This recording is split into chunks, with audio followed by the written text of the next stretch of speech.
Hello বন্ধুরা, আমি Priyanka, better beginning by প্রিয়াঙ্কার আরও একটি নতুন ব্লগে তোমাদের সকলকে অনেক অনেক স্বাগত। থাম্বনেল দেখে বুঝতেই পারছো, আজ তোমাদের সাথে আমি শেয়ার করব মাশরুমের একটা খুব সহজ রেসিপি, মাশরুম দো পেঁয়াজা, যেটা খেতে হয় খুব অসাধারণ। মানে রুটি, পরোটা এগুলোর সাথে তো খুবই ভালো লাগে। তোমরা জিরা রাইস বা এমনি রাইসের সাথেও ট্রাই করতে পারো। প্রথমে আমি মাশরুমগুলো কিনে এনে, এখানে 200 গ্রাম মতো মাশরুম আছে, ভালো করে কষলে একটু উষ্ণ গরম জলে ধুয়ে নিচ্ছি, যাতে দেখো এর গায়ে তো অনেক ময়লা আছে, ময়লাগুলো একদম ভালো করে ক্লিন হয়ে যায়। যে দেখো এবার একদম সুন্দর সাদা সাদা হয়ে গেছে, পুরো পরিষ্কার করে নিলাম প্রথমে মাশরুমগুলোকে। এইবার তোমাদের একটু দেখাবো এটা কাটার পদ্ধতি। এটা বিভিন্নভাবেই কাটা যায়, 4 চৌকোভাবেই বেশিজন কাটে, বাট এই দো পেঁয়াজাটা করার জন্য আমরা একদম পাতলা পাতলা স্লাইস পিস করে নেব। কারণ এটা যেহেতু বেশি সেদ্ধ করব না বা যেহেতু বেশি ফুটবে না, তাই জন্য এগুলোকে একদম পাতলা করে স্লাইস স্লাইস দেখো এই যে পিস করে নিচ্ছি। তাহলে বেশ এর ভেতরে মশলাটাও ভালো করে ঢুকবে আর খেতেও খুব সুস্বাদু হবে। তো চলো আরেকটা কেটে তোমাদের দেখাই।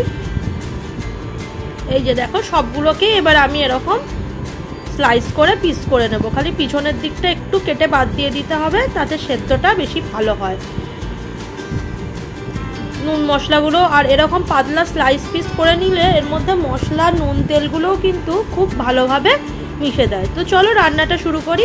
প্রথমেই কড়াতে দিয়ে নিয়েছি আমি একটু বাটার। এই বাটারের মধ্যে প্রথমে আমি মাশরুমগুলোকে একটু সটে করে নেব, ওই 2-3 মিনিট মতো। একটু গ্যাসটা হাই ফ্লেমে রেখে আমি একটু একটা ব্রাউনিশ কালার নিয়ে আসবো মাশরুমগুলোর গায়ে। তাতে রান্না করার পরও এই মাশরুমগুলো থেকে সুন্দর একটা বাটারি ফ্লেভার ছাড়বে, যেটা খাওয়াটায় আর একটু সুন্দর টেস্ট যোগ করবে বলতে পারো। তো চলো এইগুলো আমার বাটারে ফ্রাই করা হয়ে গেছে। এবার কড়াই দিয়ে দিয়েছি আমি সাদা তেল। এবার যেহেতু আমি দো পেঁয়াজা করব, তাই জন্য পেঁয়াজের ইউজটা কিন্তু অবশ্যই দুবার, সেটা তোমরা জানোই। তো আমি কিছুটা ক্যাপসিকাম আর পেঁয়াজ প্রথমেই আমি এই সাদা তেলের মধ্যে একটু হালকা করে সটে করে নিচ্ছি, ওই 1 মিনিট মতো জাস্ট তেলে নাড়াচাড়া করে একটু হালকা আমি এর মধ্যে নুন ছিটিয়ে দেবো, যাতে পেঁয়াজগুলো একটু ক্রাঞ্চি ভাব হয় আর পেঁয়াজগুলো আর ক্যাপসিকামগুলোর ভেতরেও একটু নুনটা অ্যাড হয়ে যায়। তো আমার এগুলো সটে করা হয়ে গেছে। এই মাশরুমগুলোর পাশেই আমি এগুলোকেও রেখে দিলাম। তো চলো এবার আসি মেন রান্নায়। কড়াতে দিয়ে দিয়েছি সর্ষের তেল, তোমরা চাইলে রিফাইন অয়েলও ইউজ করতে পারো। এর মধ্যে আমি গোটা সাদা জিরে, শুকনো লঙ্কা আর গোটা গরম মশলা ফোড়ন দিয়ে, তারপর 30 সেকেন্ড মতো একটু নাড়াচাড়া করে যেই গরম মশলা জিরের গন্ধটা ছাড়বে, তখনই আমি দিয়ে দেবো এতে 2খানা পেঁয়াজ একদম কুচি করে কেটে রেখেছিলাম। সেই 2টো পেঁয়াজই এই তেলের মধ্যে আমি অ্যাড করে দেবো। এই যে দেখো, এটা আমি আগেই বলেছি 200 গ্রাম মাশরুম নিয়েছি, তোমরা মাশরুমের পরিমাণ অনুযায়ী পেঁয়াজ দেবে। আমি এতে মিডিয়াম সাইজের 2খানা পেঁয়াজ ইউজ করেছি। এবার একটু ভালো করে আমি পেঁয়াজগুলোকে ভাজতে দেব। দেখো পেঁয়াজগুলো ব্রাউন কালার এসে যাওয়ার পরে ওতে দিয়ে দিলাম আমি ঘরোয়া সব মশলাগুলো, মানে লঙ্কা, হলুদ, জিরে গুঁড়ো, ধনে গুঁড়ো, আর দিয়ে দিলাম আদা রসুন বাটা।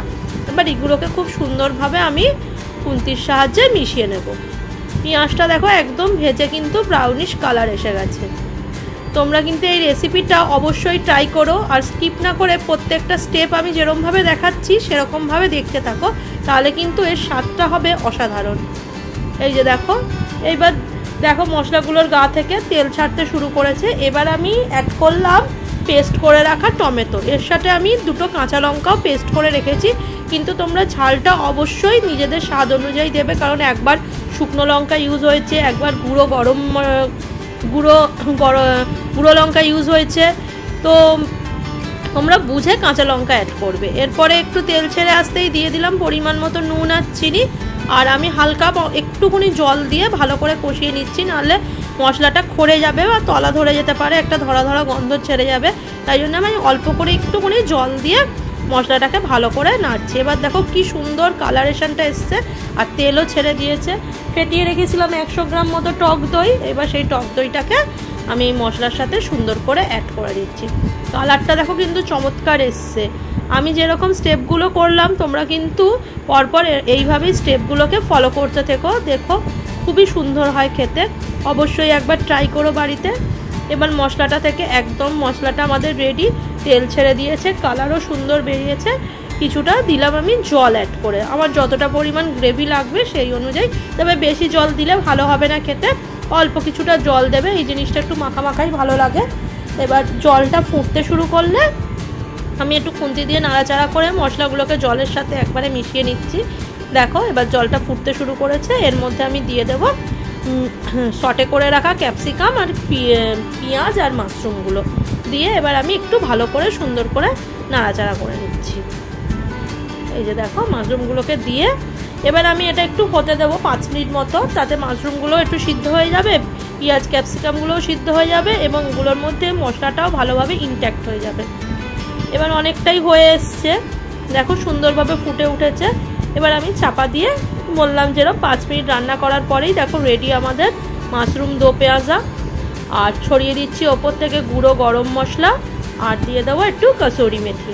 কসুরি মেথিটা কিন্তু অবশ্যই ফ্লেভারের জন্য তোমরা অ্যাড করো, ভীষণ সুন্দর একটা ফ্লেভার আনে, যা খাওয়ার স্বাদটাকে কিন্তু দ্বিগুণ করে দেয়।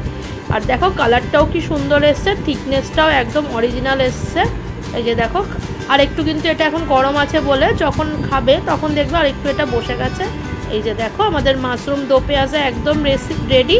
যেহেতু পেঁয়াজটা দুবার ইউজ হয়েছে তাই জন্যই জানো এটাকে দো পেঁয়াজা বলা হচ্ছে। তো ভিডিওটা কেমন লাগলো অবশ্যই জানিও, ভালো লাগলে একটা লাইক করে দিও।